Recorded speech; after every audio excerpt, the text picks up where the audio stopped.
Welcome back to another edition of Cancer with Dr. Denise Ejoh, the CEO of Colorectal Cancer Foundation, a cancer awareness program in partnership with Plus TV Africa. Together we fight, together we win. Thank you all for championing the cause of cancer patients and getting our voices heard this 2025. I welcome you to another edition, and the focus will be on trust and treatment, strengthening the patient experience. Today, we will discuss trust and treatment, strengthening the patient experience, colon cancer care. As I said, I am Dr. Denise Ejoh, CEO of Colorectal Cancer Foundation, and we will focus on a critical health issue that affects thousands of Nigerians. So firstly, let me welcome my guest. Adebiyi, how are you? Good afternoon. It's a pleasure to be here, Doctor. Thank you very much for being with us, and thank you for your time. I know it's busy, and I'm going to ask you, how is treatment going? Well, treatment, we're pushing it slowly. We're pushing it with the grace of God. It has not been an easy experience. It has been a very tough, rough journey, but we thank God for His mercies and for keeping us alive every single day. Thank you. Thank you for joining me. I really feel honored whenever I get champions on the program. So just sit back as I introduce. For many, cancer diagnosis can be overwhelming, filled with fear, uncertainty, and countless questions. But beyond the diagnosis, the treatment journey is just as important. How do cancer patients cope? Do they trust the healthcare system? And what can be done to ensure that every Nigerian facing colon cancer receives the care, support, and dignity they deserve? Those are the questions we want to raise today. So tonight, we are honored to have our very special guest, Dayo. I'm going to call you Dayo for the whole thing, or do you want to be called Adedayo? Adedayo is fine. Adedayo is fine. So we're going to have my special guest, Adedayo, who is currently undergoing treatment for colon cancer. He will be sharing his journey, the challenges and triumphs, and what it truly means to navigate cancer in Nigeria. So let's join us, relax, and let's start our conversation on how we move forward in changing the narrative. This topic is trust and treatment, strengthening the patient experience, colon cancer care. Let me introduce my guest. So, Dai, I'm going to introduce you, and I did a better job than you introduced yourself. Is a young man and a cancer champion and advocate. He's passionate about advancing scientific research and drug development to improve patient outcomes. He's well educated, deeply committed to raising awareness and supporting others on their cancer journey. He uses his voice to inspire change. Beyond his advocacy, he enjoys or finds joy in artistic expressions and the vibrant world of football. His compassionate spirit and dedication make him a powerful voice and force in the fight against cancer. So let's begin this conversation. Please follow us, share, and subscribe to Colorectal Cancer Foundation and Plus TV Africa. Sit back and let's relax. Are you ready for me? Yes. Awesome. My first question. Can you take us back to the moment you first received your cancer diagnosis? What was going through your mind? When I got my cancer diagnosis, we weren't too sure about the kind of cancer particularly that was on with me. The first diagnosis I got was sort of a blood cancer kind of situation where I was diagnosed with they started with plasmacytoma, then they moved on to multiple myeloma. Before we had all the scans and all the hospital doctors coming in and saying, no, this is not what it is, this is not what it is. And then we had all the biopsies taken from my skin to my blood to the tissues in my tummy. And then we now discovered that, all of these things that we've been talking about is not even the plasmacytoma, is not the multiple myeloma, but it's a colon cancer. However, when I got diagnosed, when I realized that this was the situation, I practically lost my mind. I was I was scared. That was the first thing. I felt this was just going to be the end, and I didn't know what to do. All I just kept doing was I just sat down there and I just kept crying. I mean, I don't really cry so easily, but the tears just kept pouring and pouring endlessly. And I had people coming saying, "Oh, just stop! It's not yet." I mean, people just trying to just sympathize with me. And I'm not really good with empathy and sympathy, so it wasn't working for me. And then I just kept crying and asking God, "Why? What did I do wrong? How did I get it wrong? Where did it happen?" I was just so overwhelmed.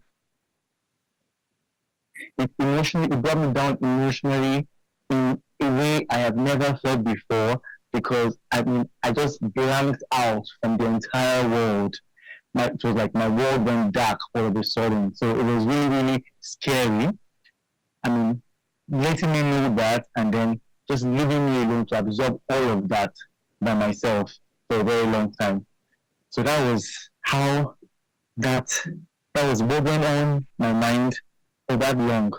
And at that point in time, all I could do was, God, God, God, where are you? Where are you? What is going on?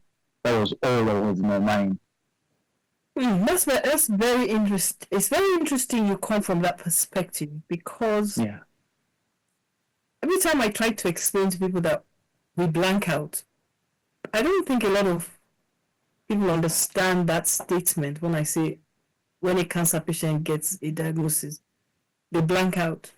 We don't hear anything people are saying. We don't understand what you're talking about. They don't understand. You're just trying to sit down there and get an understanding of, okay, let's see how it goes. What did we do wrong? And those are very common and valid questions that we go through, Yeah. unfortunately. So let's look at your treatment now, because you made a statement which was quite interesting about your roundabout journey to getting here, which is quite interesting. So let's look at that.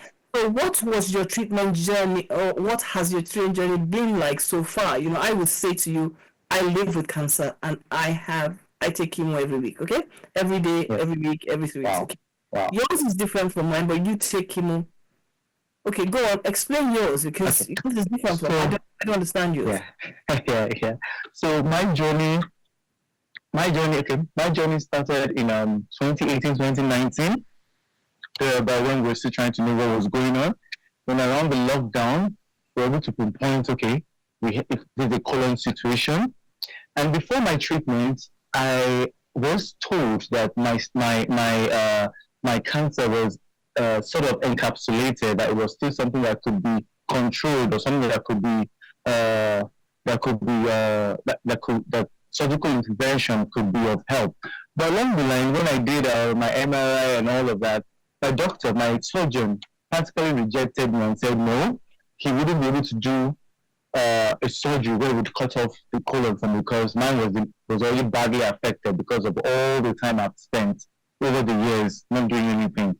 So that really made me feel so sad. And then I decided, okay, if I cannot do the surgery, what next? He said either I have a bag outside my stomach, or I go do radiotherapy or chemo, which eventually made me to go look for an oncologist who would actually take up my case. On going to my oncologist, they decided to put me on chemo instead of radio. I suggested for radio, but they said chemo was better because radio would do a lot of damage, because my lymph nodes were already badly affected. When I mean my lymph nodes from my belly down to my feet were all badly affected, and I had swellings from my belly down to my feet, really bad swellings. So I ended up doing chemo. Now my chemo, the chemo they placed me on was a 3-weekly experience. It was 3 weeks. Every 3 weeks was like a torture for me, because I never experienced those kind of things. I've never been shown. I've never seen that kind of life before, and I got the opportunity to meet other people who were also taking their treatments, because I couldn't afford a single ward. I had to be in a general ward, so I saw all sorts of people with different kinds of cancer. It was scary, but it was encouraging to know that, okay, dude, you're not alone in this race. You're not alone here. you should fight for yourself. You should be able to, stand in at this moment, absorb all this pain. Because I mean, there are people who are younger than I, older than I, older than I am, that are taking this treatment and are still and are alive. I was I felt so overwhelmed and scared. And when I started my treatment, it was very funny because I had to go through a series of putting my date, aligning my date, then my day 1, my day 3, my day 5, my day 6, all the days I'm supposed to be in the hospital, making sure that I follow up that pattern.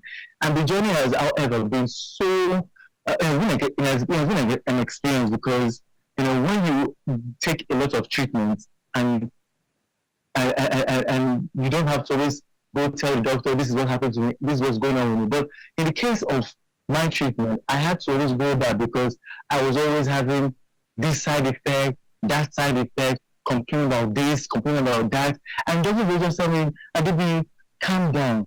You would, all these things would be outgrown. You would go through, these are things, normal things you would go through. However, they look like normal things, but they are scary because imagine when you have all your white teeth turning black.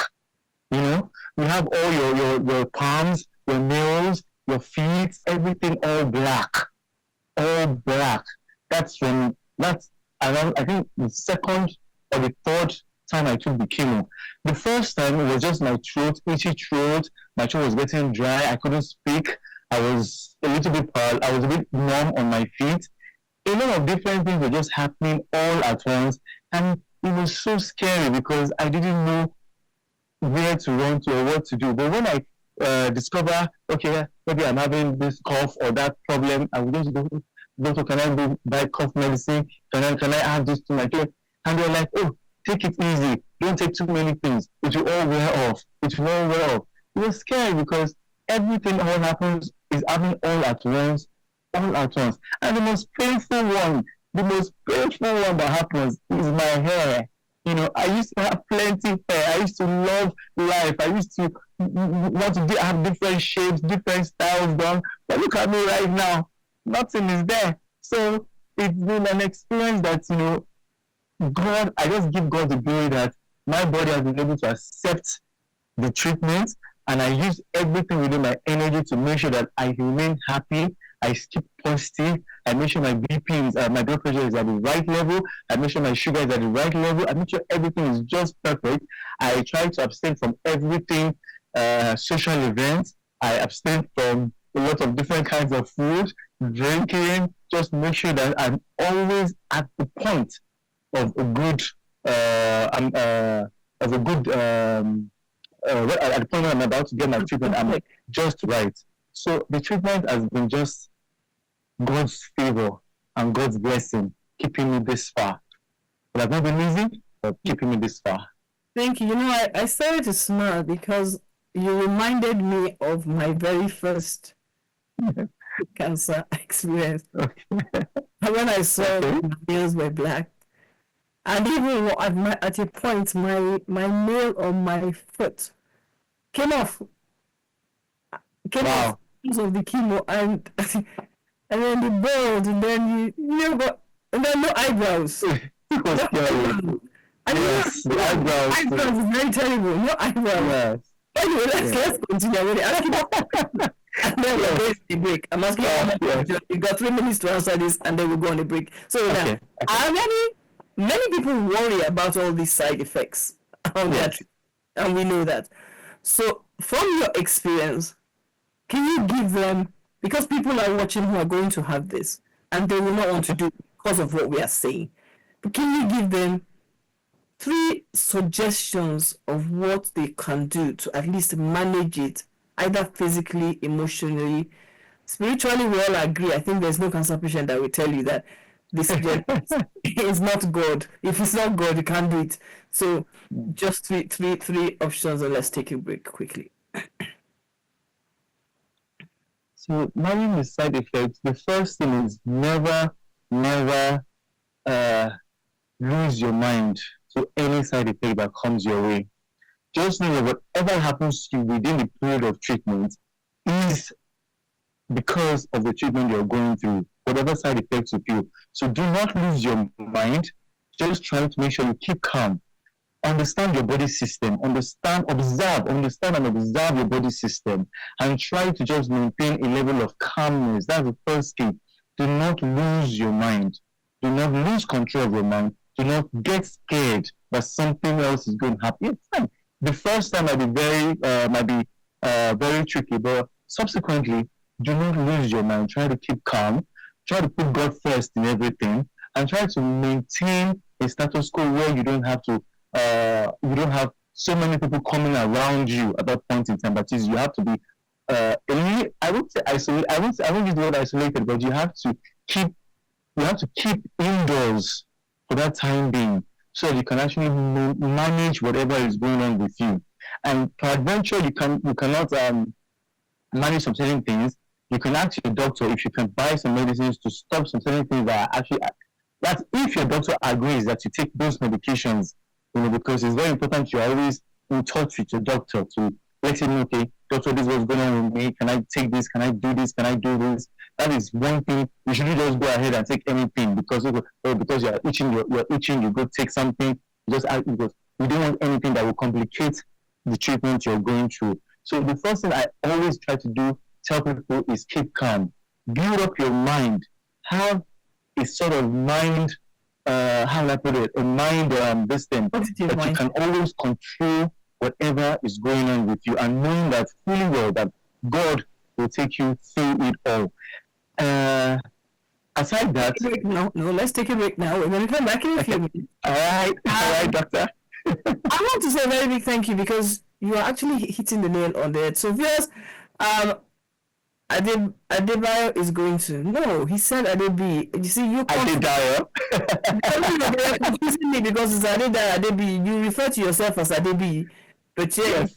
Yeah, you're the one causing the confusion. Anyway, I'm sorry, doctor. Adebi. Come back to this conversation in a few minutes, and then complete the second half of the program. So stay tuned and take this conversation with Adebi. Thank you. Yeah.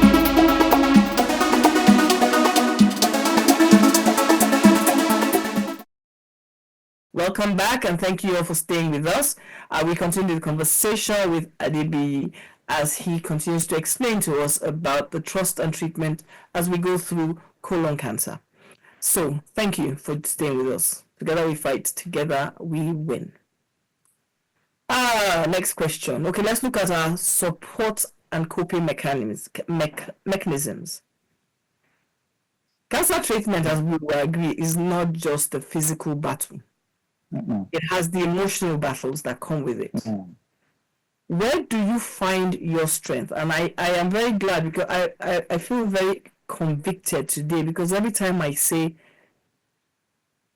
Jesus is at the center of it all, for me, you just help me to say, yes, I am not getting it wrong, because that's the only thing that I believe we have. So outside of that, where else do you find your strength and support from? And I'm going to give you examples. You've got family, you've got friends, you've got your faith, you've got your support groups. Where? Because people across Nigeria need to find these same tools in different spaces, in my opinion. So, for my support and care, firstly, I want to say God. God, number one, has been my biggest, my biggest support system. However, from my friends, my family, they have all been so amazing. When I mean my family, not all of them, but the few that I can tell. I couldn't tell a lot of people, but I just told a few. And the few I told have been very supportive. Very, very supportive. I mean, when it comes to the financial aspect this time, that is what I mean, the support. Aside from the financial, the care, the encouragement, they don't give up calls, the let's pray a little bit more calls, the less have you eaten calls, what are you doing right now, hope you're not thinking too much kind of calls, and then from my friends, not only from the friends that I've known, way back from school, my classmates from school, my friends in the church, my pastor. God bless you, sir. You know, they have been so encouraging. They have been my drive, my support system, and also my colleagues at work. Because I mean, it's been it was scary for all of them knowing. Some of them withdrew, some of them like, oh, this guy's gonna die soon, but and then some of them still rose up to the occasion and said, no, this guy must live, he must survive. And they have been very encouraging, very supportive. Some not financially, some just with the words of prayer, some sending foodstuffs, making sure that I do not go hungry, knowing fully well that my whole system, I'm paying so much for the treatment. I mean, the support has been very encouraging, and most especially even from some Muslim association group and football club associations, they have been so, man, I'm even overwhelmed. I'm surprised. I even feel like, what did I do to deserve so much love from these people? So, and majorly because I've been able to voice out and tell people and tell a lot of people that this is what's going on with me in my life. There are some people that don't know how to say these things. There are some people that don't know how to say what is going on because of the stigma or because of the idea or the fear they're going to die. But do not be scared. Voice out as much as you can. Say these things out. This is what is going on with me. And then you see that angels will come your way in whatever dimensions. Yeah. Wow, I like the way you've done it. And okay, so I'm going to ask you the next question, and then your last question after this one is going to be your 2 facts. So, colon cancer is not often, okay, so let's put it like, is not often talked about in Nigeria. Yes. I think it's number 3 now. I think it's number 3 or number 2. Okay. What would you say to someone who might be experiencing symptoms? This is all right. Go. Okay, now this is a very important thing for whoever is going through any bowel irritation, any stomach upset, any movement in the stomach.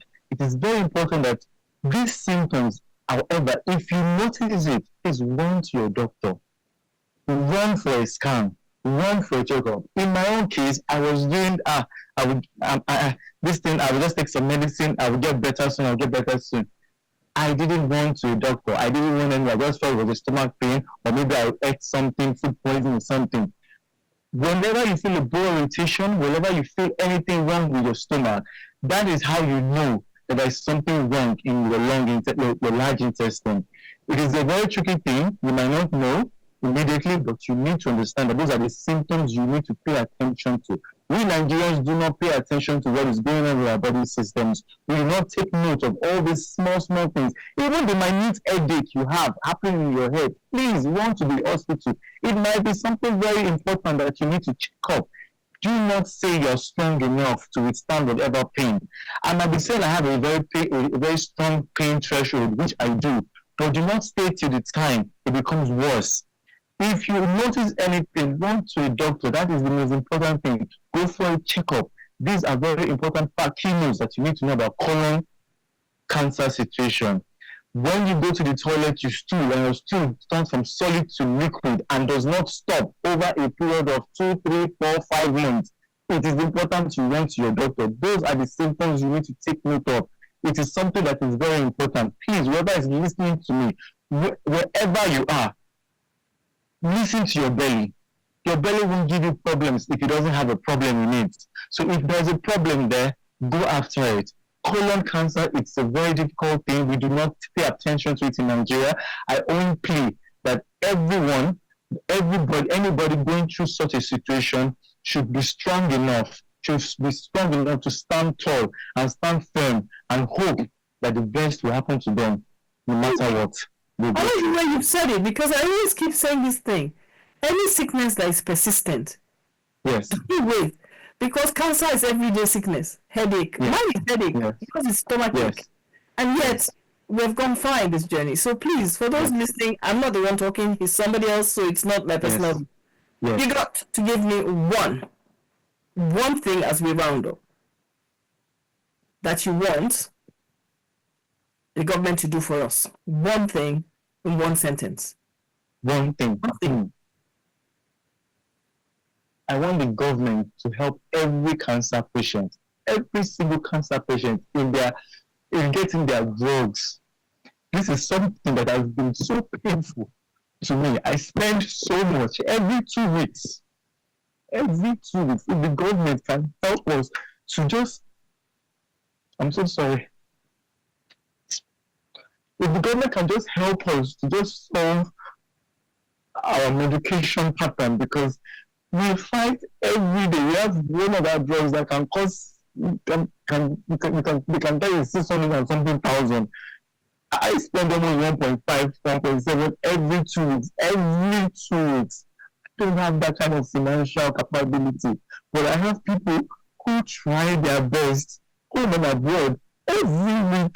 Some people are even tired of me coming to meet them for the same thing every week. So I know that the government should help people like us to reduce the cost of our medication and just fund whatever cancer foundation they can help assist in improving or getting our drug combinations from, because honestly speaking, it's not easy. Running up and down every week, even with our conditions and all that. So it is, I'm so sorry. No, Adebi, thank you. No, you're as human as any cancer patient, and I think people are very emotional about this particular sentence you're making, because I always say to people, the most expensive begging community in the world are cancer patients. We beg for food, we beg for medicine, we beg for house rent, we beg for treatment, we beg for everything, we beg to look after our children. Even for food. Yeah, right. That's the point. And even food. And people don't realize that once you get a cancer diagnosis, you can't do a lot of things. And on this note, I'm going to end this program by saying to everybody, you can hear I did that. If you want to reach out, please reach out and let's see those that are willing to help him, because he's going to stop his treatment, as he says, in April, because he can't continue. We can't allow that. Somebody who's telling us what to do. So I'm appealing to the government, please help us to help him. Adedayo. Thank you so much, Doctor. Thank you very much, and let's see where we go. Thank you for joining me today. Thank you for everything. Thank you for sharing your vulnerability on this platform today. Thank you so much. Thank you for reaching out from the bottom of your heart, and hopefully anybody going through this particular illness, you do know that you're not alone. All of us have cancer. We all do this crying. We all go through this. It hits the core of our bones. And that in mind, thank you, my darling brother. Thank you. Thank you so much, Doctor. Thank you all for joining me today. Let's remain united against cancer. We are unique by our fights. So together we fight, together we will win. You can watch us and follow us on any of our social media platforms. Common Cancer Foundation. We have a YouTube channel. We have the WhatsApp groups. We have LinkedIn, everything. Just go on and look for either myself or the YouTube channel. You will find us. And subscribe, notify, share it, because that's the only way we can actually get our voices heard. Together we fight. Together we're going to win this. And we're going to make a difference that helps all of us to get where we want to go. I want to thank you all for joining me this week. I want to thank my younger brother here, Adidara, for really bringing out your heart to the general public. And to all of you that have listened, if you want to help, please reach out and let's see how we can get to complete his treatment, because it's not very funny when you can't complete your treatment. And we support the campaign.